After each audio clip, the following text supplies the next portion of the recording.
কাল থেকে শুরু করছি, বাড়ি থেকে ঢুকে মারবো, না বাড়ি থেকে ট্রেনে চৌরাস্তায় মারবো।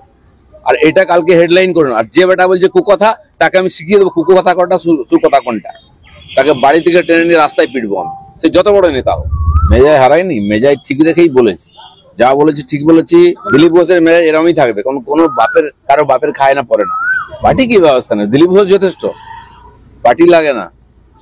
রাস্তা উদ্বোধনে গিয়ে মেজাজ হারালেন দিলীপ ঘোষ, কি বলবেন দিলীপ ঘোষ? মেজায় হারায়নি, মেজায় ঠিক রেখেই বলেছি, যা বলেছি ঠিক বলেছি। আর আমি খড়গপুরে দাঁড়িয়ে বলে দিচ্ছি, এই ধরনের বেয়াদবি করতে আসে কেউ যে পার্টির, তাকে বাড়ি থেকে টেনে নিয়ে রাস্তায় পিটবো আমি, সে যত বড় নেতা হোক। দিলীপ ঘোষ কারো বাপের খায় না, কারো জমিদারিতে পা দেয় না। সেখানে যদি রাজনীতি করতে হয় ভদ্রভাবে করো, আর নাহলে ছ্যাবলামি করলে আমরাও জানি কাকে কিভাবে সিধা করতে হয়। খড়গপুরটা কারো বাপের জমিদারি নয়। দিলীপ ঘোষ পাড়ায় পাড়ায় ঘুরে প্রত্যেক লোকের সুবিধা জানে। যে লোকটা চেয়ারম্যান থাকতে কিছু করেনি, এত বছরের কাউন্সিলর কিছু করেনি, এমএলএ থাকতে কিছু করেনি, সে বলছে আমি রাস্তা বানিয়েছি, আর বোর্ডে লেখা আছে অনারেবল এমপি দিলীপ ঘোষ।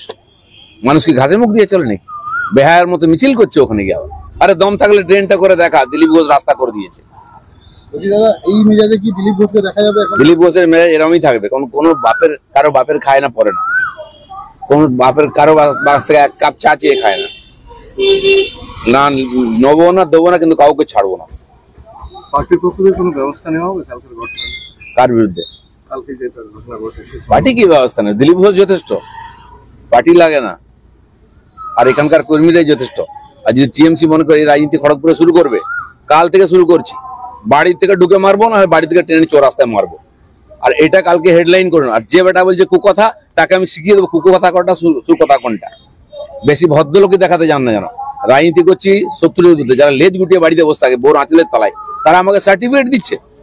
জীবনে বাড়ির বাইরে কোনো বেরোলেন, চমকে দিলে পেচ্ছাপ করে ফেলে, তারা আমাকে সার্টিফিকেট দেয়। আর দিলীপ ঘোষ এই মেজাজে রাজনীতি করবে, যতদিন করবে। রাজনীতি ছেড়ে দেবো, মেজাজ ছাড়বো না বলে দিচ্ছি।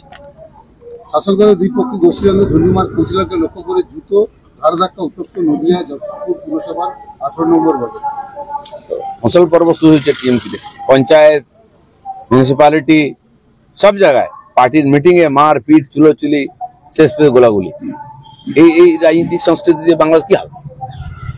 পানিহাটি পুরসভা পরবর্তী পুরপ্রধান সোমনাথ দেব বৈঠকে পুরপ্রধান মলয় রায় বৈঠকে পরবর্তী পুরপ্রধানের নাম ছিলেন।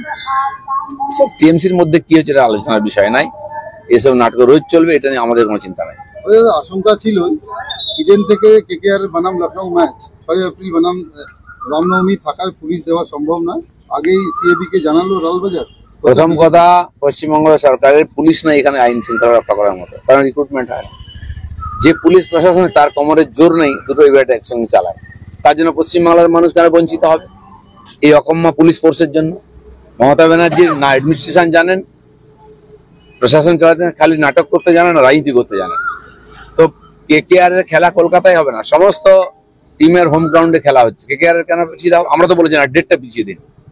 একদিনে 2-3টে ম্যাচ হতে পারে, বিভিন্ন গ্রাউন্ডে হচ্ছে, এখানে কেন অসুবিধা হয়েছে? আপনার কোনো যোগ্যতা নেই কিছু করার, তাই বাংলার মানুষকে বঞ্চিত করছেন ক্রিকেট থেকে। ইডেন গ্রাউন্ড হচ্ছে ক্রিকেটের স্বর্গ, সারা বিশ্বের খেলোয়াড়রা এখানে খেলতে চায়, আমরা এখানে খেলা দেখতে চাই। কেন বঞ্চিত করা হচ্ছে বাংলার লোককে? বলুন, এই জবাব দিতে হবে।